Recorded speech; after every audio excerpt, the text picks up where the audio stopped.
Hello and welcome back to another edition of Big Red Huddle. Today is February 17th, 2024. Just got done watching the Nebraska men's basketball team take care of business at home versus Penn State. We will get into some Nebraska basketball topics today. We're going to kick off with some Nebraska football. Not a lot going on, but some things behind the scenes that were certainly got our attention. Nebraska baseball kicks off this week with already with one big win in their back pocket. I want to do a quick shout out to the Nebraska women's basketball team today, and then we'll wrap up with some national headlines. And so maybe a bit of a shorter episode today, not a lot of nuggets out there. But with that, let's huddle up. And as we do most weeks, we are going to start with Nebraska football. That is our bread and butter here at Big Red Huddle. Couple nuggets from this week. I got really three headlines that I want to get into. First being Glenn Thomas. He had his first press conference on Monday. Got to kind of get to know Glenn Thomas, get a better understanding of his history, his approach, etc. Pretty bland overall. Not a lot of major nuggets that came out of that press conference. Pretty clear he's still getting settled in into his position. The last several weeks have been very recruiting heavy. And then this week, really the offseason kicks off with all of the coaches back on campus, starting through winter conditioning. And it gives him an opportunity really to learn his room. He's taken time to obviously meet individually with his three scholarship quarterbacks, Dylan Raiola, Danny Kaelin, and Heinrich Harburg. He also talked about his longstanding relationship with Marcus Satterfield and Matt Rhule. This is an interesting dynamic as it's a very similar situation that occurred back in Temple. So year one, Marcus Satterfield was the offensive coordinator, QB coach. That team ranked in the hundreds on offense. Sounds familiar, right, to what we saw last year. After that first year, Matt Rhule brings in Glenn Thomas, moves Marcus Satterfield to tight ends. Glenn Thomas comes over as the QB coach. Saw a big jump in offensive production, saw a big jump in QB production, went on to win 10 games that year. And so I'm really interested and curious about this move, how it looks. I do think it's a big win for the program overall, as I've talked about before. I'm not as down on Satterfield as an offensive coordinator as I know some are. A lot of things outside of his control occurred in 2023. But now adding Glenn Thomas to focus on quarterbacks, where I do think Satterfield struggled and is clearly not where he belongs in his sweet spot. I think that's a big win for that quarterback room. You have a dedicated voice there 24/7. And then Satterfield moving to tight ends, I think, is also a good move for that room. A lot of talent in there. You add Carter Nelson this summer. And so having him part of that room is also, I think, a huge upgrade from where we were before. And so nuts and bolts, his salary was released, going to be paid $800,000 under a 2-year contract, very typical. Obviously, with that co-offensive coordinator title comes a higher salary. Still well underneath Matt Rhule's pool of money for assistant coaches. So something that, we'll keep an eye on over the course of the next few weeks as we approach spring ball. Be listening, keeping our ear to the ground to hear how some of that development is occurring behind the scenes. But second kind of headline here from a football perspective, winter conditioning is in full force. Mat drills officially underway as of Wednesday. A lot of really neat videos out there coming from the Husker Football X account. Also several assistant coaches out there promoting these activities and this work. This is really what I signify as the kickoff to the 2024 season. So recruiting's in the past, 2023 season's obviously in the past. As players are going through these mat drills, coaches can now be on the field and leading these drills. And if you really want to dive into some fun reading, a lot of articles out there about Matt Rhule, his love and dedication for the mat drills, how difficult these workouts are. It really helps build team chemistry, obviously gets the guys into football shape. And maybe another important part of this is it's going to weed out those guys that aren't fully invested.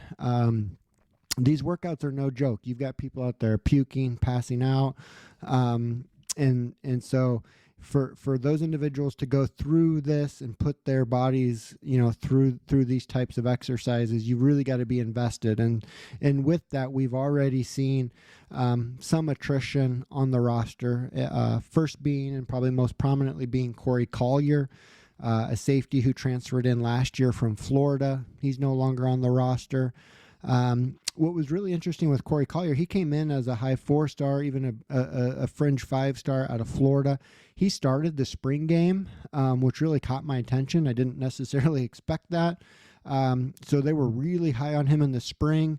But between spring and fall camp, or even into fall camp, he got passed by quite a few individuals, most notably Singleton. Now Buford's back, and so on that back end, we've got a pretty solidified back end at the safety position. You add in Tommy Hill's emergence from last year. You obviously have Hartzog. We brought in 10 TBs in this class, so starting to really see like Corey Collier's potential playing time diminish. So he's not officially in the transfer portal as of yet. I will be curious to track that. He is a signee of Matt Rhule, so he doesn't have that option to kind of take that, I don't know what you want to call it, retirement package, I know is what Sean Callahan refers it to, whereas they can keep their scholarship, go to school through graduation, but not count towards the football numbers. That's not an option for Corey Collier since he signed with Matt Rhule. So I would anticipate he enters the transfer portal at some point, and I think he'll show up somewhere, probably at some either mid Power 5 or upper Group of 5 program. So I do think we're going to see a lot more attrition in this DB room through spring ball. So something to keep an eye on there. And then another nugget that probably doesn't get much attention, but I think it does need to be something that we monitor, is Will DePuter is now off the roster. Many of you are asking, well, who the heck is Will DePuter? Well, he's a long snapper out of Omaha West Side. There was only, coming into the winter and then the spring, 2 long snappers on the roster. Now we're down to just a single long snapper in Camden Watuki. Probably something to monitor under the spring transfer portal. You can obviously bring in a long snapper as some sort of walk-on. It's not going to impact the numbers, but I certainly wouldn't feel comfortable going into the season with a single long snapper. So two players we've seen kind of exit here in the last week. We've talked in previous episodes. This is just the beginning. I would expect upwards of 20 guys to attrit out of this program by the time we end spring ball. So first 2 are behind us. And then, obviously we'll have the spring transfer portal window, which, I would anticipate 1, 2, maybe 3 at the most enter or be added to the roster. And I do think a long snapper is now on that list of needs. Last topic here from a football perspective, which I found really interesting this week. FanDuel released their 2024 over-under win totals for the Big Ten. Couple interesting nuggets here. At the top end of the spectrum, Ohio State and Oregon at 10.5. You've got Michigan and Penn State at 9.5. A big glut of teams at 7.5, which includes Nebraska. So USC, Washington, Nebraska, Iowa, and Maryland at 7.5. A little bit surprising, Wisconsin at 6.5.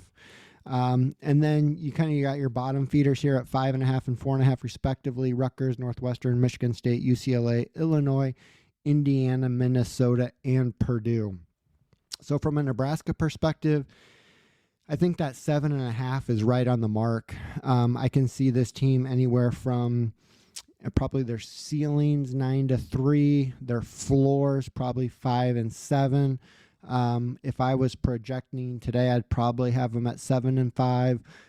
Just want to see, specifically Raiola in the spring. I expect that quarterback position to take a leap, which isn't saying a lot from what we saw last year, but putting that on a true freshman, even as talented as Raiola is, does give me some pause. So that 7.5 number, I think, is accurate. It's a good number. Probably will feel stronger on one side or the other of that coming out of spring ball. But some other teams I think were more interesting to me than Nebraska. First being Michigan at 9.5. And I've mentioned this in previous episodes. not only did they lose Jim Harbaugh, but they lost a ton of talent. And they've had a few more enter the transfer portal since that 30-day window opened. And you also now look at Sharon Moore, his inexperience, which you can see on those on those hires that are coming into the program.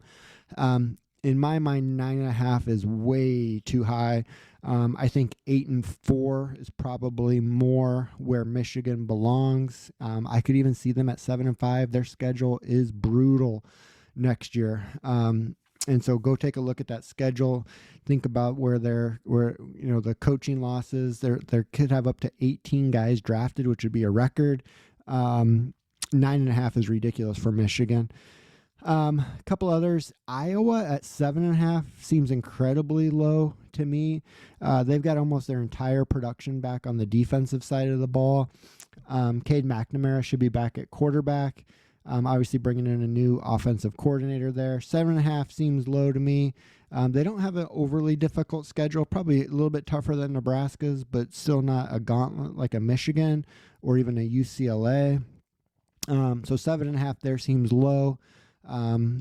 Washington at 7.5, right? Just got done playing for a national title, obviously lost their coach, losing a ton of talent, but they're all the way down to 7.5.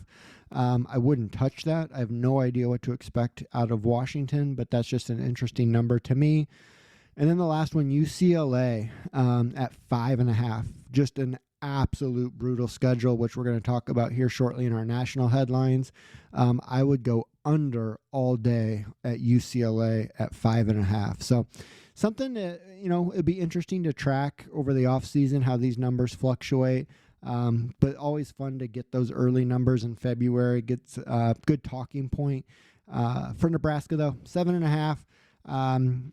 I think that number is really good. I would be happy at 8-4 for sure. 7-5, I think, would even obviously be a huge improvement. Maybe a little bit of a disappointment. But when you don't make a bowl game in 7 years, probably shouldn't be overly disappointed with 7-5. So I'm not ready to make any projections on this team. I want to get through spring ball, and then we'll start to break down the schedule, break down the roster, the depth chart, etc. And then we'll get a better sense of I think where Nebraska's record probably belongs. So we'll transition off of football with that. We're going to get into basketball. Good week of basketball results. We recorded last week before the Michigan game. I told you guys that game was going to be a blowout. It was. We were up 30 early in the first half. I think it was 43-13. I might be off a digit or two there. Just blitzed them from the tip. They didn't look interested at all. Tominaga with 19. Josiah Alec with 16. Really need to hold serve at home here throughout the end of the year. We talked about last week this 7-game stretch where I think we will be favored in every single game, even on the road. If not favored, only a dog by 1 or 2. We're at the point where we need to avoid bad losses. We're not going to get a lot of opportunities for big wins or quality wins. Luckily, we already have those in our back pocket with Purdue, Wisconsin, and even Michigan State at this point. And so, came out, took care of business. Similar story today. Just got done watching the Penn State game a bit ago. 19-point win. Kind of a sluggish start, which wasn't overly surprising coming off of a week off. 68-49 the final. Tominaga goes off with 17 again. He's now playing much more consistent, and we're starting to see the effort on the defensive end. I know I've been critical of him on the defensive end on the last few podcasts. Very excited to see that development. Obviously, on the offensive side, when he gets going, it's a lot of fun to watch. Gary with 13, Mast with 12. Just an incredibly deep team. That's what's exciting about this. Williams today only had 2, and you still win by 19. I don't have CJ Wilcher's stat line in front of me. I got the box score in the other room. He's been quiet the last 2 games, but still, win by 19. You can't complain. You got some guys that are struggling a little bit. They're going to go off here at some point, and hopefully it's on the road. And so took care of business at home. Now we kind of take a wider look at the season holistically, where we stand. As of this morning in the net, we are sitting at 53, which was +4 from this time last week. We should see that number go up a few spots after the win today. As of this morning, Joe Lunardi has us as an 11 seed, playing Texas Tech, one of the last 4 bye games or byes to get into the field. Jerry Palm has us as a last 4 in, playing in Dayton in one of those what I call play-in games, also as an 11 seed. So we're right on that bubble and that cusp. There's a website out there, though, I can't remember what it's called, Basketball Matrix or Tournament Matrix, something like that, where they track essentially all of these bracketologists. And Nebraska's in like 94, 95% of the brackets currently, with like almost 100 out there. So Nebraska's currently in the tournament. I'm not concerned about that. But the way the schedule lays out now is there's a lot of opportunities for bad losses, not any opportunities for big wins. And we talked about this last week on this 7-game stretch. I said if we can go 6-1, we're in the tournament. 5-2. Going to need some help in the Big Ten tournament. Anything worse, going to need to make a major run in the Big Ten tournament. So we're 2 games through the 7, both wins, both by double digits. Took care of business at home, and so now as we push this forward, we got 5 games left. Still saying we need to go 4-1 based off of my projections. And if you look at this, it couldn't set up any better. At Indiana on Wednesday, they're 99th in the net, a huge opportunity to get our first road Big Ten win. I like our matchup there a lot. They play tomorrow, and so they're going to have a 2-day turn where we're going to have a 3-day turn. Obviously, we have to travel. They're about ready to cash their season in. Turn around, we have Minnesota at home. This is a tricky game. We don't match up well with Minnesota. They're 81 in the net, but we are at home. So that's next Sunday night. From there, we turn around and go at Ohio State. They're 71st. That if they stay there, it's an opportunity for a quad 1. They just fired their coach, though, so I don't know what to think about that team now. Do they fold? Do they wrap up their season and go home and start thinking transfer portal, who the next coach is, et cetera, et cetera? If that's the case, huge opportunity to win on the road. Their net's probably going to plummet, so it ends up being a quad 2, but still, any road win right now is big for this team. Come home, Rutgers, match up really well with Rutgers. Shouldn't be any problem at home there. And then we finish at Michigan. We just blitzed Michigan. Would expect a win there, but it's on the road again. So 3 huge opportunities on the road. I do think we could be favored in all 3. Certainly should be favored at Indiana and at Michigan.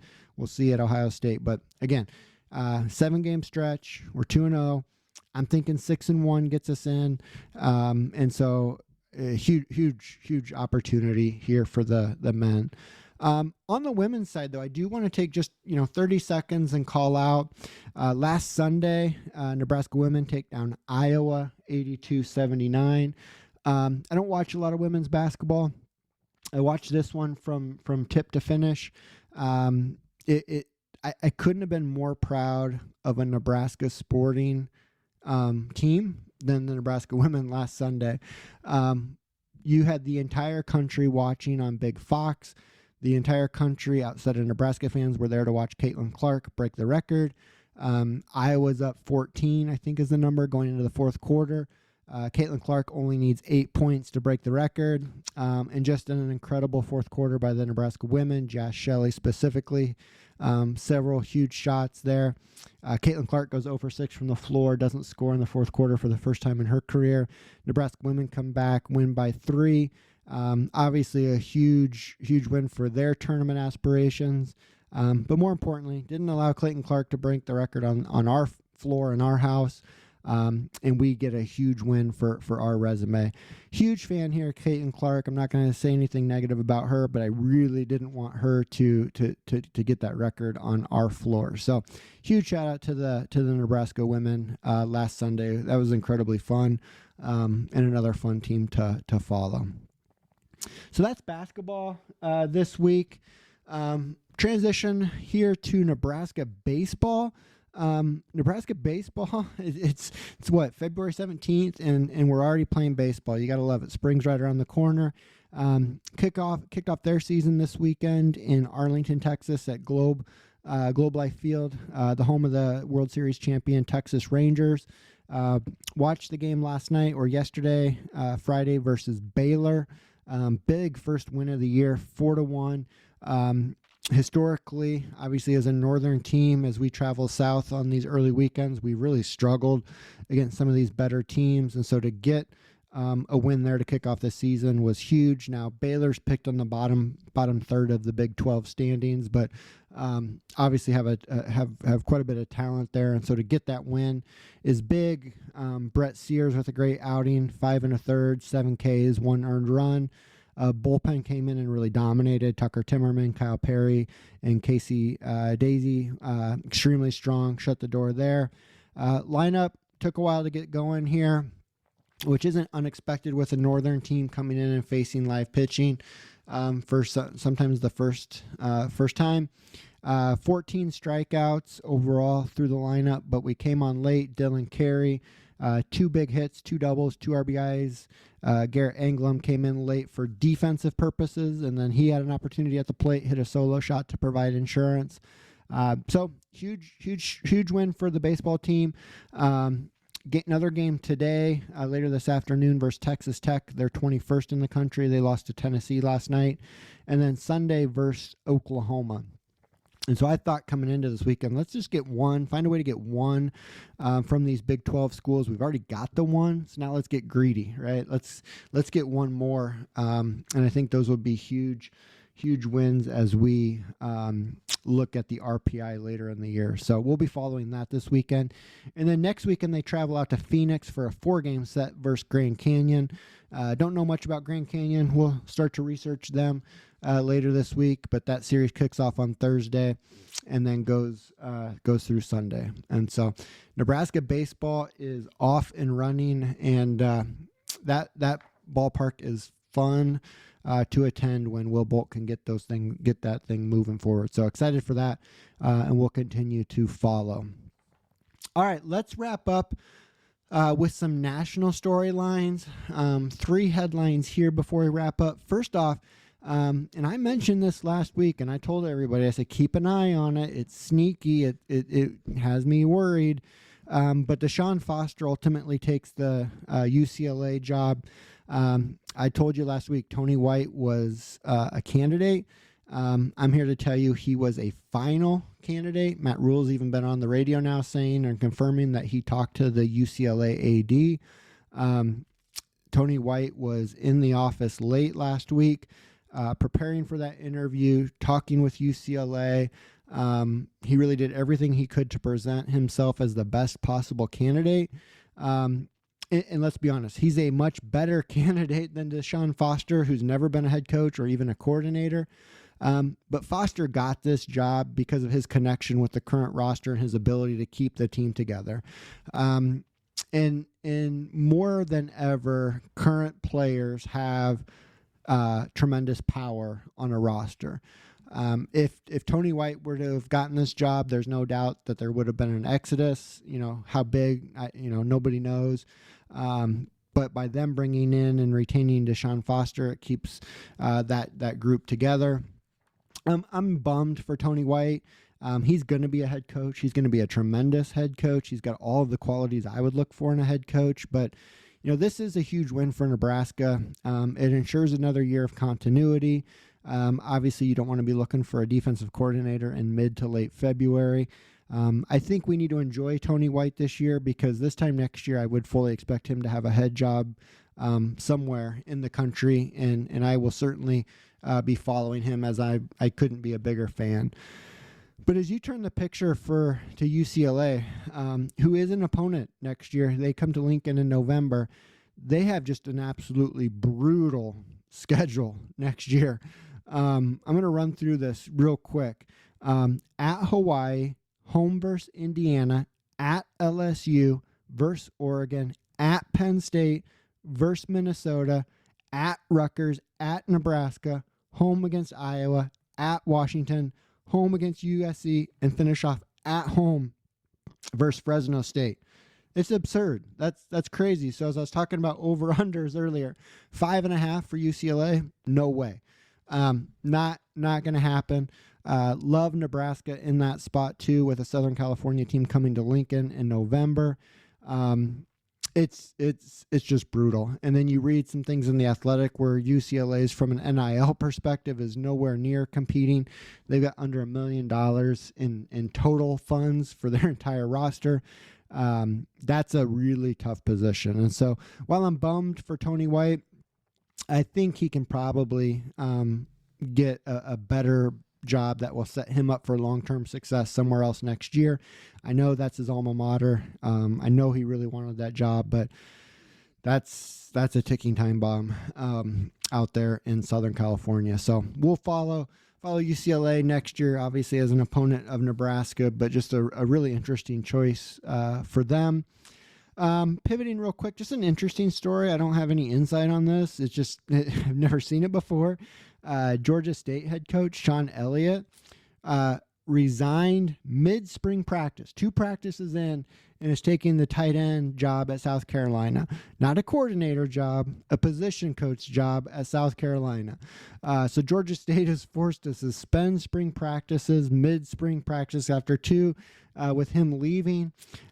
Just a crazy national story. It does sound like there may be some family components behind the scenes that may be pushing this decision. So I don't know what those are, but I just think it's fascinating. And then when you look at where he's going, right, South Carolina coach Shane Beamer is also on the hot seat himself.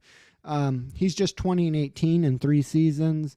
Many early prognostications have him in the 12-14 range in the SEC.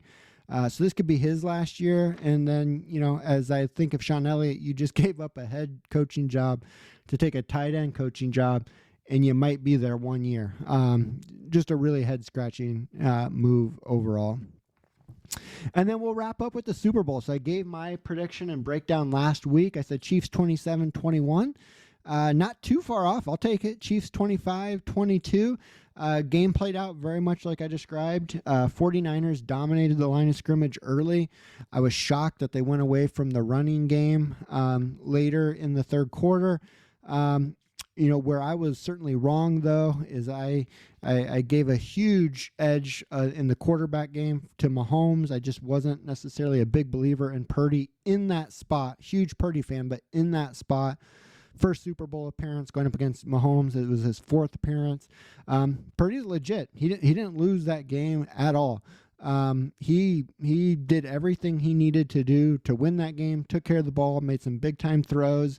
The biggest head scratcher for me, and it's been talked about nationally for the last week, and I said it at the moment, I don't know what Shanahan was thinking taking the ball first in overtime.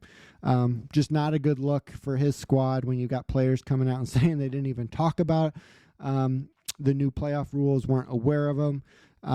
His reasoning is extremely flawed in my mind. He said he really wanted the ball third. If he were to score, then the Chiefs were to score as well. Mahomes came out after the game and said, well, there wasn't ever going to be a third possession because if they scored a touchdown, they were going for 2. So really, probably, maybe, I don't know, turned out to be the difference in the game. Got to give a lot of credit to Andy Reid. Kansas City certainly planned for it, had covered it with their team, had a solid plan and understanding of the rule going in. Chiefs back-to-back, 3 in 5 years, certainly a dynasty at this point. Moral of the story, don't bet against Patrick Mahomes. Just proved it again. He's one of the all-time greats, just 7 years into his career. Obviously has a ways to go to catch Tom Brady in his 7. But man, he's fun to watch. So with that, like I said, probably a little bit of a shorter episode today. We are going to wrap up. You can catch us as always on iTunes, Spotify, YouTube, or our website at bigredhuddle.com. If you listen in any of those apps, please provide a rating, give us some feedback. If it's on YouTube, give us a thumbs up, subscribe. We will huddle up next week with another pod. Until then, go Big Red. Have a great week.